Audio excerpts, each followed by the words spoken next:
أعوذ بالله من الشيطان الرجيم بسم الله الرحمن الرحيم رب اشرح لي صدري ويسر لي أمري واحلل عقدة من لساني يفقه قولي ربنا زدنا علما اللهم فقهنا في الدين إلهي آمين. Assalamu alaikum wa rahmatullahi wa barakatuhu. I welcome all of you to our series Essentials of Salah, and today we'll be covering the topic of Sajda Sahu. And subhanAllah, when it comes to Sajda Sahu, there's a lot of confusion revolving around it. There are often a lot of concerns, a lot of questions that need clarification. So inshallah, let's go ahead and discuss this topic and dive deep into it so that inshallah we can get a better view in terms of salah and how to rectify our mistakes in salah. So sajda sahu literally refers to the prostrations of forgetfulness. So there are instances in our salah when we commit some errors or forget to do something.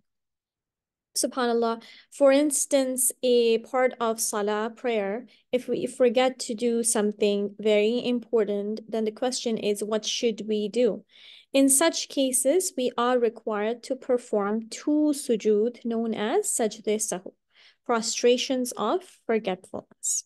Now, often people ask, why should we know all these technicalities regarding sajda sahu? Because Allah is Ghafurur Rahim, and whatever we forget or do by mistake, it's okay. It's not a big deal. Well, the reason why this is important is because of the following hadith where the Prophet ﷺ said, he who performs wudu well and then offers 2 rak'ah of prayers during which he is so attentive that he does not forget anything in it will be forgiven all his past sins. And this hadith is in Abu Dawud. So meaning, this teaches us that there's a lot of reward for praying salah attentively and not forgetting anything in it. The virtue is forgiveness of sins. And this is an intention with which, inshallah, we all wish to commence Ramadan. We all want our salah to be beautiful. We all want to have perfect salawat so that we do not make mistakes and we're able to get utmost reward out of our salah. However, as human beings, we do forget and falter and err. So despite trying our best, we do make mistakes. So what's the solution for that? What's the expiation for the mistakes performed in salah? This is what is known as sajda sahu. And if we wish to receive utmost reward from our salah, we should learn about it and practice it, inshallah. So this topic is one where we find a vast spectrum of opinions amongst the various madhabs. So each madhab had a specific way of doing it. But whatever I will be sharing with you today is one of the well-known famous way of doing it. So basically, it's based upon one of the Hanbali positions. However, you are more than welcome to check with the scholar of your own school of thought, your imam and teacher, and follow their guidelines. So when it comes to sajda sahu, there's often this question, is it the sajda before tashahud or after?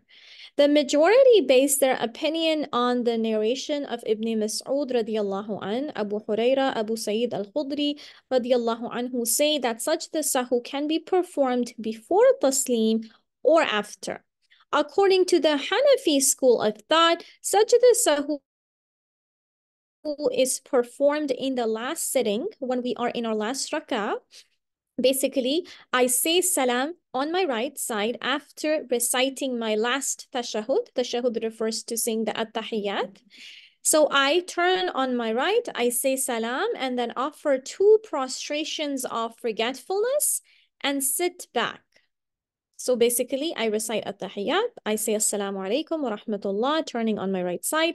I go down, do a prostration, recite subhana rabbiyal a'la thrice, get up, again, sit down, and then go back in prostration, say 3 times subhana rabbiyal a'la, get back again, recite my tashahud, say my durood, and recite the concluding dua and end with taslim. Taslim refers to saying Assalamu alaikum wa rahmatullah on both sides. So this is the Hanafi method of doing sajda sahu. However, the other schools of thought suggests that sajda sahu needs to be done either before taslim or after. So whichever method we follow, inshallah, it's fine and acceptable based upon which school of thought you follow. So the question is, when is sajda sahu performed? It is done in the case of an addition in salah, deletion, or doubt. Subhanallah. If we add something in salah, or we delete something, or we are having shak, or we are having a doubt. In this case, in these three scenarios, we perform sajda sahu. Now, when it comes to salah, there are three aspects of salah. The first aspect is the pillars of salah, without which our salah is going to be invalid. The next one is wajibat, without which salah is valid as long as we do sajda sahu. So let's go ahead and see what are the pillars of salah, what are the obligatory parts, what are the arkan of salah. So let's go ahead and take a look at it. So they are all together the following that has been listed on the page. So the pillars of salah include doing qiyam, standing during obligatory prayers if one is able to do so, reciting the opening takbir, saying Allahu Akbar, reciting Surah Al-Fatiha, doing a ruku', rising from a ruku', standing up straight to say Sami Allahu liman hamida Rabbana lakal hamd, going into prostration, rising up from prostration, sitting between the two prostrations, being at ease in each of these physical pillars. This is also part of the pillars of salah. The final tashahhud, the final attahiyat in the last rak'ah, sitting to recite the final tashahhud, and the two salams. The two salams, this means saying twice, Assalamu alaikum wa rahmatullah, and then doing the pillars in the order mentioned here. So these are the pillars of salah, meaning if any one of this pillar is missed, then we have to make it up. The pillar has to be made up. So this is something very important to know. If we miss something from the pillars, we have to make up that pillar and conclude our salah with sajda sahu. The next important term for us to know is wajibat, the obligatory parts of salah. What are they?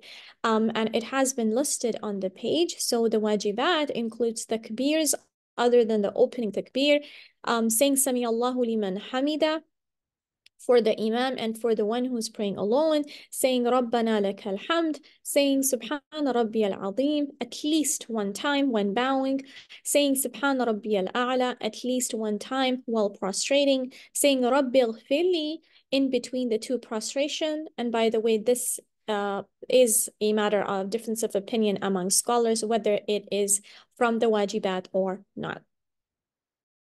Number 7, the first tashahhud. Point number 8, sitting for the first tashahhud. So if we are to miss anything from the wajibat, do we have to make it up? No, we don't have to make up the wajib.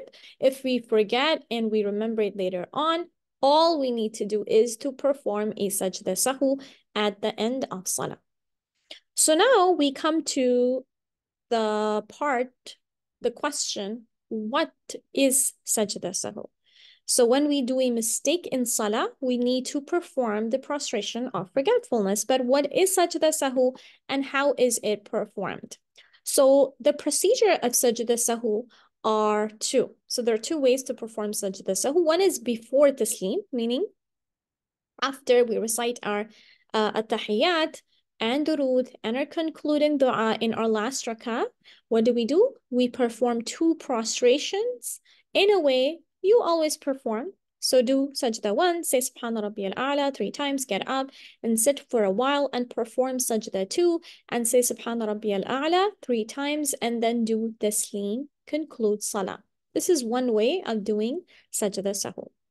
Another way of sajda sahu is to do it after taslim. So basically, after reciting tashahhud, durood, and concluding dua, we perform taslim, meaning we say assalamu alaikum wa rahmatullah on both sides, right and left, and then we perform sajda sahu, two prostrations in a way you always perform, and then do taslim again. So these are the two ways of performing sajda sahu. So let's dive deep into this topic now that we know what is sajda sahu and how can we perform it. So now when it comes to mistake, there are three cases. Either a mistake can be an addition. We add something in salah, then we should do taslim and then perform sajda sahu. Meaning sajda sahu is going to be performed after taslim. After saying assalamu alaikum wa rahmatullah, we perform two prostrations after taslim. In case of nuqsan, in case of deletion, if we have deleted something from salah, then we perform sajda sahu before taslim. So we recite at-tahiyyat, we recite the durood, we recite the concluding dua, and we perform the two prostrations of sajda sahu, and then conclude our salah with taslim by saying assalamu alaikum wa rahmatullah to the right and the left. So now let's go ahead and take specific scenarios. Let's zoom into this first category and see what if we do additions in salah. What is the cure? What is the solution to it? So say for instance, situation one, if we made something extra in salah in case of additional ruku or prostration or adding an extra rak'ah. Solution is that as soon as we realize that, oh my God, I stood up for my fifth rak'ah, I was just supposed to end my salah at 4, but I'm reciting Fatiha of my fifth rak'ah. So as soon as I realize this, I'm not going to continue reciting Fatiha and recite the surah after and do ruku'. No, I immediately stop that extra action and I sit down and recite my last tashahhud and durood and the concluding dua, and then perform taslim and do my extra, sajda sahu. Okay, or we perform two extra sujood and we do taslim. So this is situation one. If we accidentally add an extra ruku', instead of doing one, we do two ruku'. Instead of doing two sajdas, we add another sajda and do three sajdas. So if I remember it later on, subhanallah, then I need to rectify this mistake. So say for instance, we were in our fifth rak'ah and we said taslim already, and someone praying with you informed you that you prayed more. So now in this scenario, you don't have to repeat your salah. You can simply do two sajda sahu and say taslim again to counteract the mistake. I'm going to repeat this. If you prayed 5 rak'ah and you concluded your salah and you said taslim, but someone who was praying behind you in jama'ah, they tell you that, Mom, you prayed more than what you were supposed to. Instead of praying 4, you prayed 5. Then what's my responsibility? Without talking to anyone, without speaking to anyone, I'm gonna simply perform two sajda sahu and say taslim again. And because my child, my daughter, or my family members were praying behind me, they're gonna follow me and do the same. Okay? If you're doing, say for instance, certain actions repeatedly in salah, such that if someone sees you, they will assume that you are not praying salah, this is also kind of addition, then this means your salah is invalid. So meaning what? So say for instance, if we're laughing in salah on and off, or continuously scratching our body in salah, or continuously fixing our hijab because the hijab was too slippery. So for the entire salah, this was our habit. So this is going to make our salah invalid. Okay, so this is not permissible. Once in a while, if we scratch or we fix the hijab, that's okay. But this shouldn't be a continuous habit such that if someone was to see us, they assume that we're not praying salah. We're just simply standing. So this shouldn't be the case. Okay. Now, another most common question is, in terms of additions, is it permissible to hold a baby in salah? Because of course, when we're holding a baby, there's a lot of movement that's required, because when we go down, we have to put the baby down and then, subhanAllah, go into sujood, right? So is it permissible to hold the baby in salah? The answer is yes, it is permissible. What's the reference? The Prophet ﷺ held his granddaughter Umama, daughter of Zainab and Abu al-As, in his fard salah and led the people. So it's definitely permissible and it doesn't invalidate your salah. Now, another question is it permissible to walk few steps in salah? The answer to that is yes, if required. So say, for instance, you're praying Salatul Jum'ah in the masjid and your phone starts ringing. Now, that's gonna that's gonna disturb all the other people in Salah, and that's gonna cause a chaos. So now what's important for me, that I just move 1 or 2 steps and switch off my phone in my purse in order to protect everyone from getting disturbed. So small amount of movement is permissible. But say, for instance, if your phone is in the other room, this will require a lot of movement. So of course, this will not be permissible. Okay.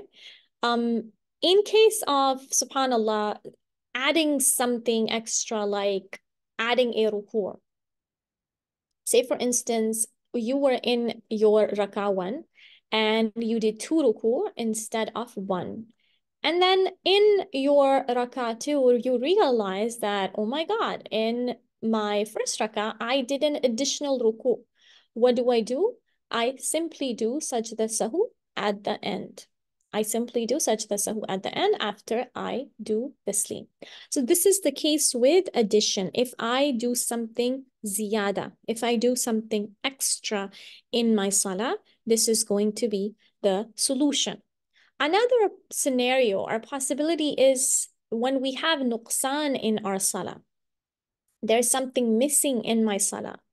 So say, for instance, you miss one of the wajibat, then what's the solution? You only need to perform sajda sahu in the end of salah.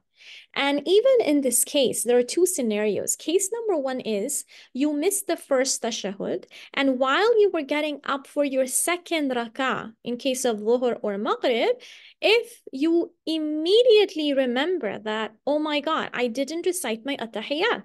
So you're simply getting up in order to start your third rak'ah. What do? You immediately sit down, you recite the tashahhud. In this case, you have already fixed your mistake, so no sajda sahu is required.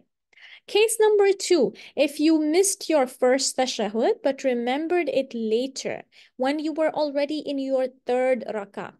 Now, what do? Do I go back to my second rak'ah and do my tashahhud? Of course not.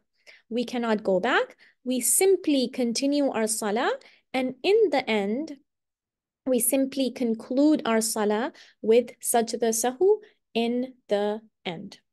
Okay, so this is a scenario.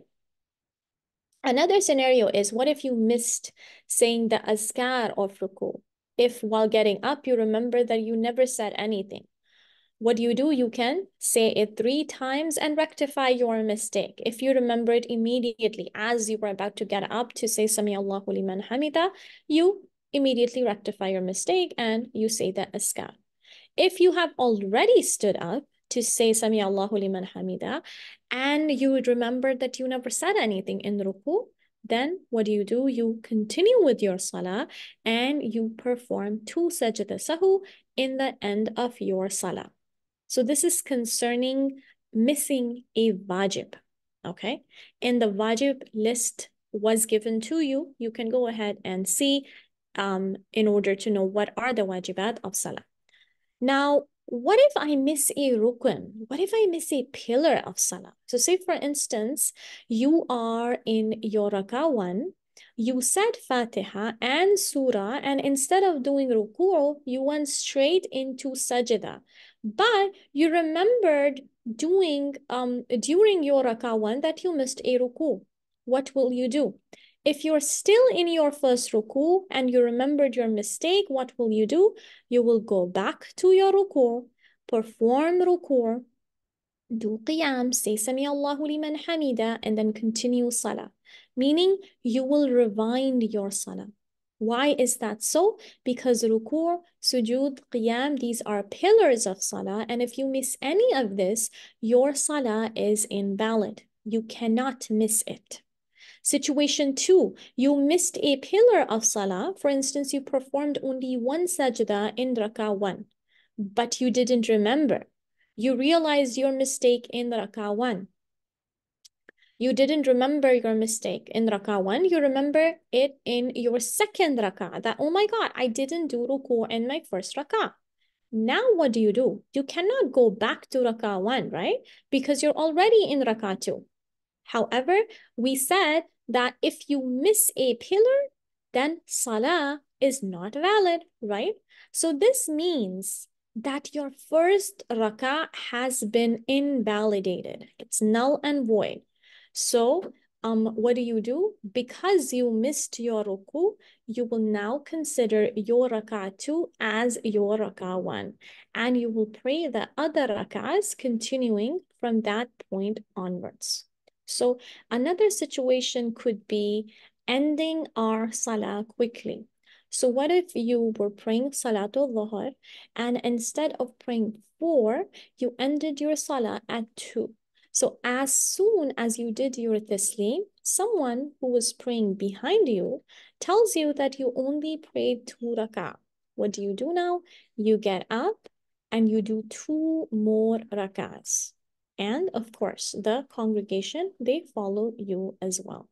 So even though they have spoken, the question could be that, subhanAllah, the person behind me, they did a conversation. Is this not going to invalidate their salah? He reminded the imam about his mistake. Can he still continue with his salah? And the answer is yes. What's the reference to this? Narrated by Abu Hurairah radiallahu anh, the Prophet sallallahu alaihi wasallam led us in the Asr or Zuhr Salah and finished it with Taslim.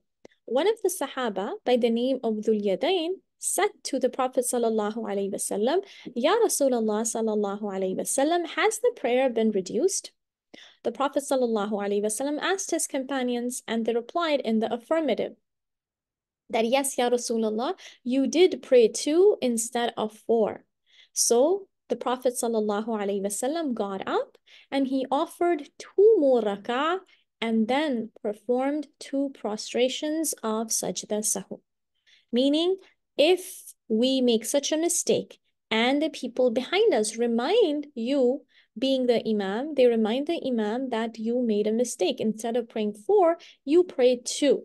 Then it is perfectly permissible for the imam to stand up, for the musallin to stand up, pray 2 more rak'ah, and conclude your salah with sajda sahu.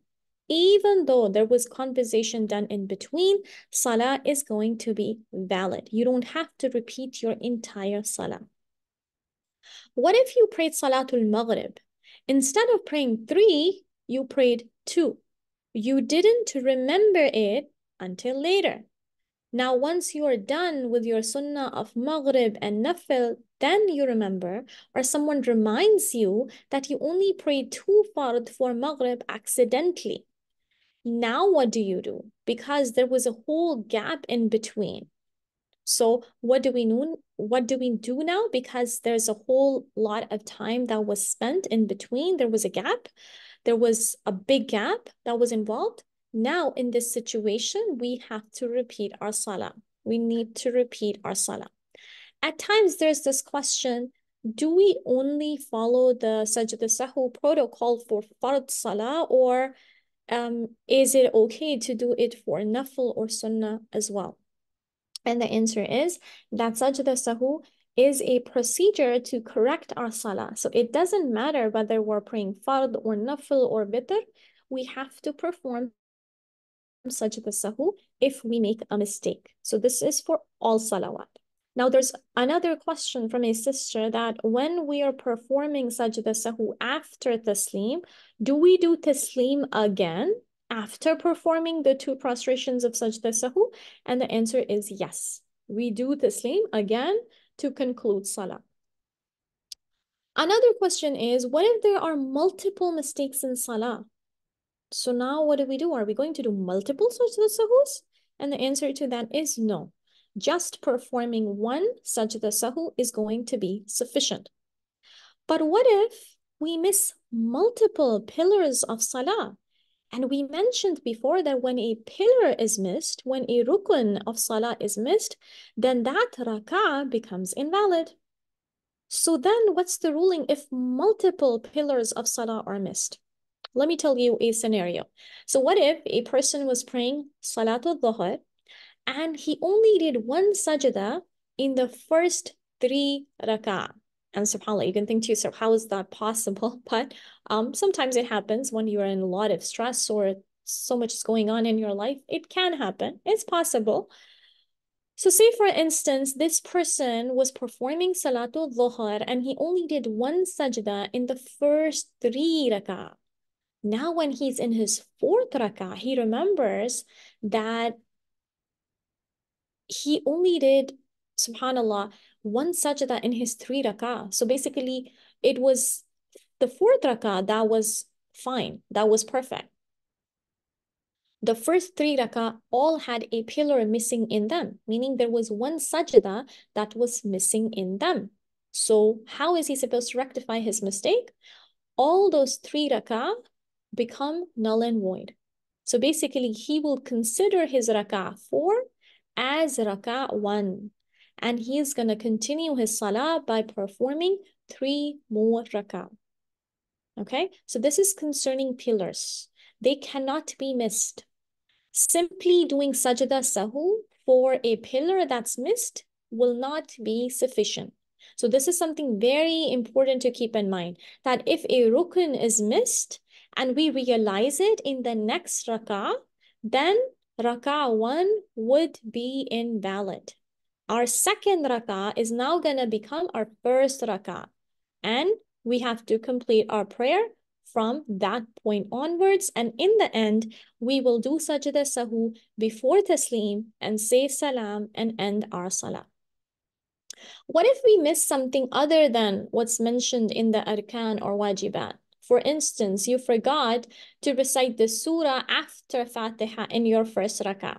Then what's the solution to that? The answer is there is no sajda sahu for it. If there is something you missed, which is not in the list of the pillars, which is not in the list of wajibat, then there is no sajda sahu for it. Say, for instance, you made mistakes in your recitation. You were reciting Surah Sajda and accidentally you started reciting Surah Kahf. It got mixed up. So now in this scenario, in this situation, there is no sajda sahu required for this. We simply need to do istighfar in the end. Another example is in case we are leading Salatul Maghrib, and Maghrib Salah is usually a Jahri Salah, meaning we're supposed to recite this prayer loudly.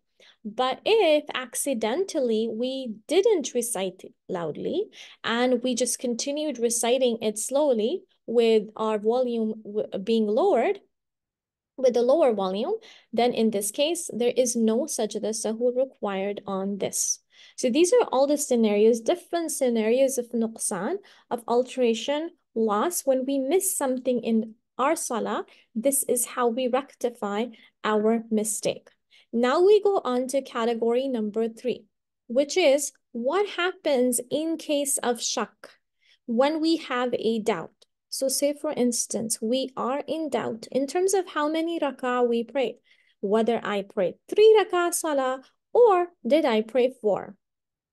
So if you have such a doubt, then what's the solution? We should always base our opinion on certainty. And what certainty? To believe the least number. So consider that you prayed 3. So you just basically add 1 more rak'ah. If you feel you are doubtful whether you did one sajda or two, perform one more sajda by taking the least amount into consideration. If you're praying behind an imam, say for instance, the imam makes a mistake. If you are praying behind him, if he's your husband, brother, son, someone who is mahram to you, and you're able to correct him, then you simply clap on your palm, you tap on your palm and say subhanallah. However, if you are in masjid and subhanallah, the imam is too far away, he's not going to be able to hear your claps, then you have to follow him and follow subhanallah along with him when he makes sajda sahu in the end. Even though it's not your mistake, you tried to warn him, but subhanallah, the voice wasn't audible to him. In this case, if the imam does sajda sahu in the end, you simply follow him. What if I made a mistake in Salah, but I forgot to perform sajda sahu and realized later? So, subhanAllah, this is also a scenario that I make a mistake and I even forget to perform sajda sahu and I realize it later. If the missed one was a wajib, meaning if you're still making your azkar and you're still sitting on your salah mat and you remembered it, then simply just offer 2 extra sujood for sajda sahu. But say for instance, if you remember it later on, meaning after 3-4 hours, then inshallah the scholars say that you simply do istighfar and ask Allah to forgive you, and Allah subhanahu wa ta'ala will inshallah forgive us because nothing can be really done about it. Salah time is already over. But what's the solution if a pillar in salah is missed? And subhanallah, we didn't make up that pillar. We concluded our salah. We even forgot to do sajda sahu.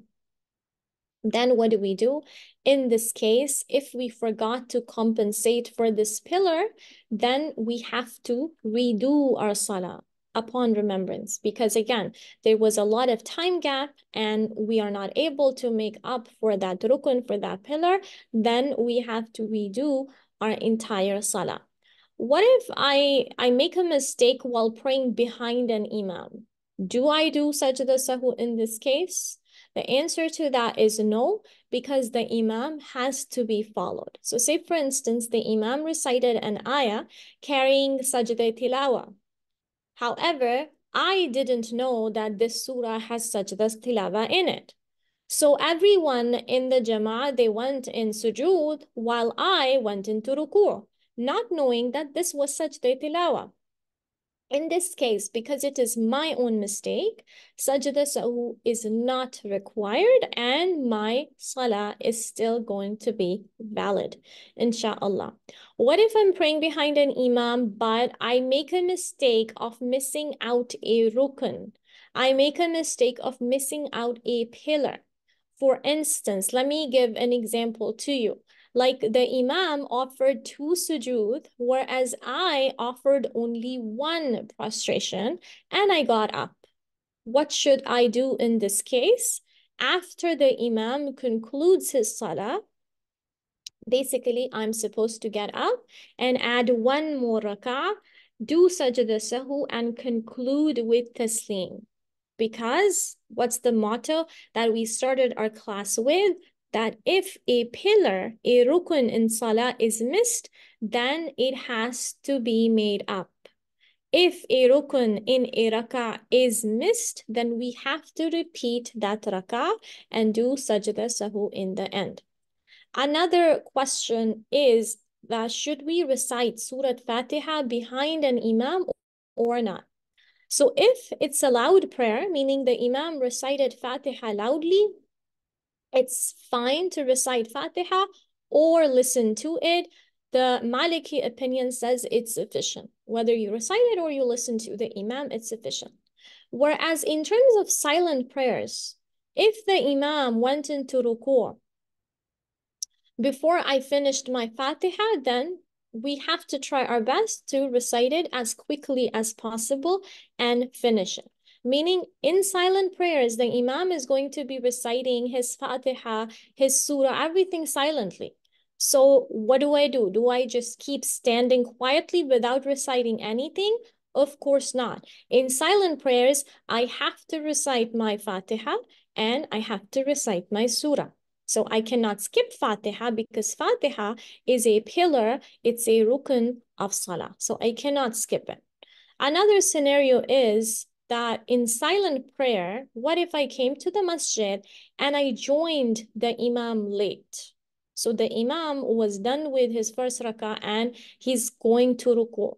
Now, in this case, I don't have time to recite Fatiha. What do I do? Do I miss it intentionally? But we just said we cannot miss Fatiha because it's a rukun. So what do we do? So the solution is that we should try to recite Fatiha as quick as possible and join the Imam in ruku.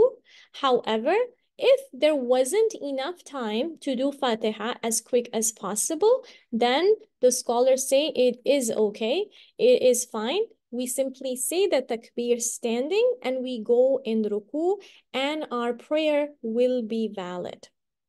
It's going to be fine because in terms of Jama'ah prayers, as long as we have joined the Imam in the ruku' or before, then that rak'ah is safe.